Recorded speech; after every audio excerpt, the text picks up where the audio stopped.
সৃষ্টির রব আমার আল্লাহ রব্বুল আলামিন। রব্বুল আলামিন যিনি লালন পালন করনেওয়ালা, লালন পালন করনেওয়ালা, লালন পালন করনেওয়ালা। কিভাবে তিনি লালন পালন করেন খুব মনোযোগ দেন। আল্লামা নাসিরউদ্দিন বাইজাবি রহমাতুল্লাহ আলাইহি তিনি নদীর ঘাটে গেছেন গোসল করার জন্য। লক্ষ্য করলেন নদীর ঘাটের দিকে একটা বড় বিচ্ছু দৌড়ায়া দৌড়ায়া আসে। আল্লামা নাসিরউদ্দিন বাইজাবি রহমাতুল্লাহ আলাইহি চিন্তা করলেন ব্যাপার কি, নদীর ঘাটের দিকে বিচ্ছুটা কেন দৌড়ায় আসে, কোনো কারণ আছে। মনে হয় বিচ্ছুটা অনেক বড় পিপাসা নিয়ে দৌড়ে আসতেছে পানি খাওয়ার জন্যে। চিন্তা করলেন দৃশ্যটা দেখি কি ঘটনা ঘটে।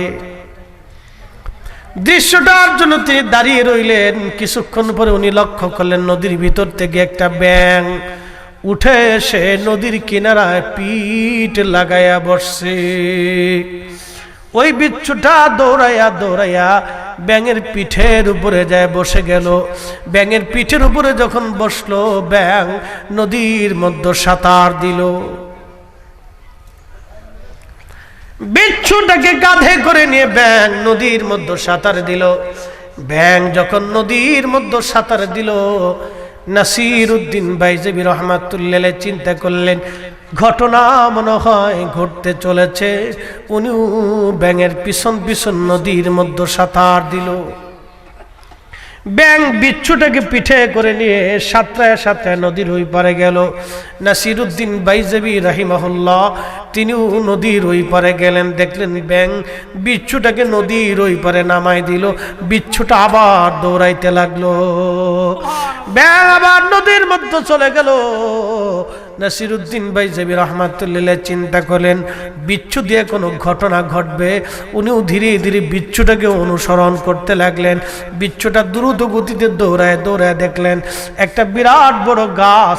এই গাছের শিকড়ের নিচে ছায়ার ভিতরে একজন আল্লাহর বান্দা আবিদ ও সালেদ ও জাহিদ শুয়ে ঘুমিয়ে আছেন। আর একটা বিরাট বড় কালো গোখরা সাপ এসে আল্লাহর ওলির মাথা বরাবর ফনা তুলেছে কামড় দেওয়ার জন্যে। রব কে?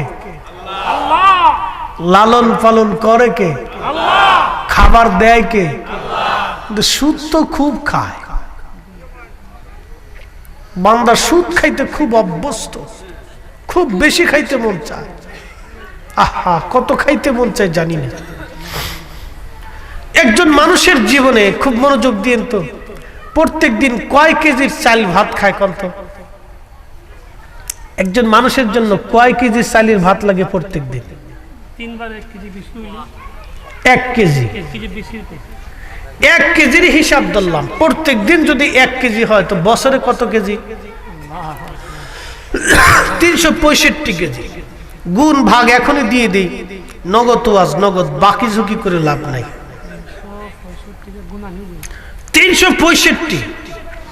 365 যদি দিয়ে এখন আপনি গুণ দেন, আপনার জীবনের 60 বছরের হিসাবে গুণ দেন। ধরেন আপনাকে আল্লাহ 60 বছরই বাঁচাইল, এই 60 দিয়ে গুণ দিলে আপনি মাত্র 21,900 কেজি চাল আপনার সারা জীবনে দরকার হয়। এখন এই 21,000 কে আপনি যদি হিসাব দেন, প্রত্যেক কেজি চালের দাম কত? বর্তমানে 70, 80, 100 টাকায় ধরলাম। 100 টাকায় ধরলাম তো আপনার সারা জীবনে 2 লক্ষ 19,000। হ্যাঁ 2,19,000 কিছু পয়সা আছে। 2,19,000 সামথিং, অথবা 21,90,000। 21,90,000 টাকা লাগে আপনার সারা জীবনের চালের খরচ। হিসাব এখনই কষে দিল। এই ছোট্ট একটা জীবনের জন্য মানুষ কতই না পারাপারি করে, আরেকজনের জমি ক্রয় করে, আরেকজনের সম্পদ নিয়ে খায়, আরেকজনের টাকা মেরে খায়। কি কথা কর না কেন? এই 21,90,000 টাকা লাগে তার সারা জীবনে শুধু চালির খরচ। আরো 21,90,000 ধরলাম তার বাকি খরচ। এই 41 লক্ষ, 42 লক্ষ, 43 লক্ষ, 44 লক্ষ, 45 লক্ষ বা 50 লক্ষ টাকা তার সারা জীবনের খরচ। কিন্তু একজন মানুষ কোটি কোটি কোটি কোটি কোটি কোটি টাকার মালিক হয়, আরেকজনের জমিন ক্রয় করে নিয়ে আরেকজন বান্দার চোখের পানি সারা জীবন ঝরাইতেছে। এর বেশি নিয়ে যাওয়ার সুযোগ নেই, এর বেশি খাওয়ারও সুযোগ নেই। এই 50 লক্ষ টাকার খাবার সে 60 বছরের জীবনে খায়, এর বেশি খাওয়ার আর সুযোগ নেই। একটা ছোট্ট পরিসংখ্যান আপনাদের সামনে এই মুহূর্তে ধরাই দিলাম। এরপরও মানুষ অন্যায় কাজের দিকে ধাবিত হতে থাকে, কেন যে হয় আমি জানি না। এই জন্য আল্লাহ কোরআনে বলছেন, একসাথে জোরে বলেন তো আল্লাহু আকবার। ইয়া আইয়ুহাল্লাযীনা আমানু লা তুলহিকুম আমওয়ালুকুম ওয়ালা আওলাদুকুম আন যিকরিল্লাহ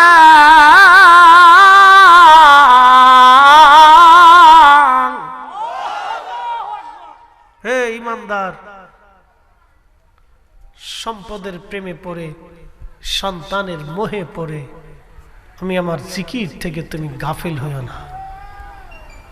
হে ঈমানদার, সম্পদের প্রেমে পড়ে, সন্তানের মোহে পড়ে আমি মালিকের জিকির থেকে, স্মরণ থেকে তুমি আলাদা হইও না। وَمَن يَفْعَلْ ذَلِكَ فَأُولَئِكَ هُمُ الْخَاسِرُونَ।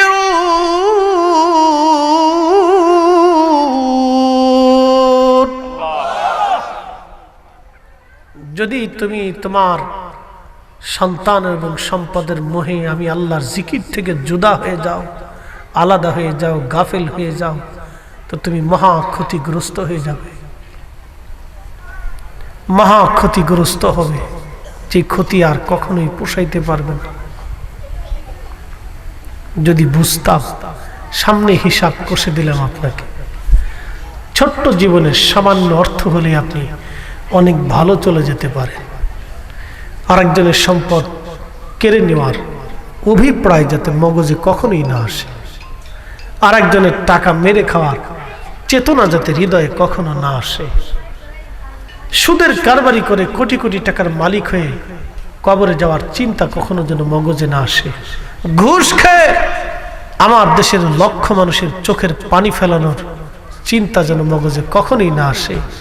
যদি আসে তো মহা সর্বনাশ হয়ে যাবে, মহা সর্বনাশ হবে। প্রিয় মুসলমান, ও বাবাজি, আমার দেশের ভিতরে অনেক বড় ধনী ব্যক্তি আছে, বিরাট বড় ধনী, ঘুষের কারবারি করে করে কোটি কোটি টাকার মালিক হয়ে গেছে। খুব পরিসংখ্যান আর একটা দিয়ে যায়, সারা জীবন মনে রাখবেন। ঘুষের কারবারি করে করে কোটি কোটি টাকার মালিক হয়ে গেছে, বসুন্ধরা দিয়ে হাঁটে আর খালি সুবহানাল্লাহর জিকির করে। আছে মাঝে মধ্যে আমি দেখি বাসার থেকে, করেটা কি? সুবহানাল্লাহর জিকির করে আর হাঁটে। আচ্ছা আপনারা বলেন, মানুষের হক নষ্ট করে কোটি কোটি টাকার মালিক হয়, এই টাকা দিয়ে যদি ব্যক্তি হজে যায় তাহলে তার হজ কি হবে? যদি মসজিদ বানায় দেয় সওয়াব পাবে? হ্যাঁ, আসতে কোনকে ফতোয়া দিয়ে দেন, জোরে বলেন। প্রত্যেক বছরে যদি 3 বার ওমরায় যায়, ওমরা আদায় হবে? হবে না। আচ্ছা আপনাকে একটা কথা বলি, জবাব দিবেন তো। কুত্তার গোশত খেয়ে কেউ যদি নামাজে দাঁড়ায়, নামাজ হবে? আচ্ছা খিনজিরের গোশত খেয়ে যদি কেউ সেহরি করে এসে যদি কেউ রোজা রাখে, জোরে বলেন, রোজা হবে? খিনজিরের খিঞ্জিরের গোশত, কুত্তার গোশত আর ঘুষের টাকা দিয়ে গরুর গোশত তফাৎ কি বলেন তো? আবার বলি, খিঞ্জিরের গোশত, খিঞ্জির মানে শুয়োর, বাংলায় বলি শুয়োর, শুয়োরের গোশত আর কুত্তার গোশত আর এই ঘুষের টাকা দিয়ে গরুর গোশত আর খাসির গোশত তফাৎ কি? দোনোটা কি হারাম? দোনোটাই কি? তো শুয়োরের গোশত খেয়ে হজ করলে হজ হয় না, শুয়োরের গোশত খেয়ে সেহরি করলে রোজা হয় না, শুয়োরের গোশত খেয়ে নামাজ আসলে নামাজ হয় না, শুয়োরের গোশত খেয়ে মসজিদে ঢুকলে ইবাদত হয় না। তো ঘুষের টাকা দিয়ে গরুর গোশত কিনে খেয়ে নামাজ আসলে ওই নামাজও হবে না। কথা বলেন ঠিক না বেঠিক? বুঝে যাওয়াটাই হলো আমাদের জন্য জরুরি, বুঝটা হলো জরুরি।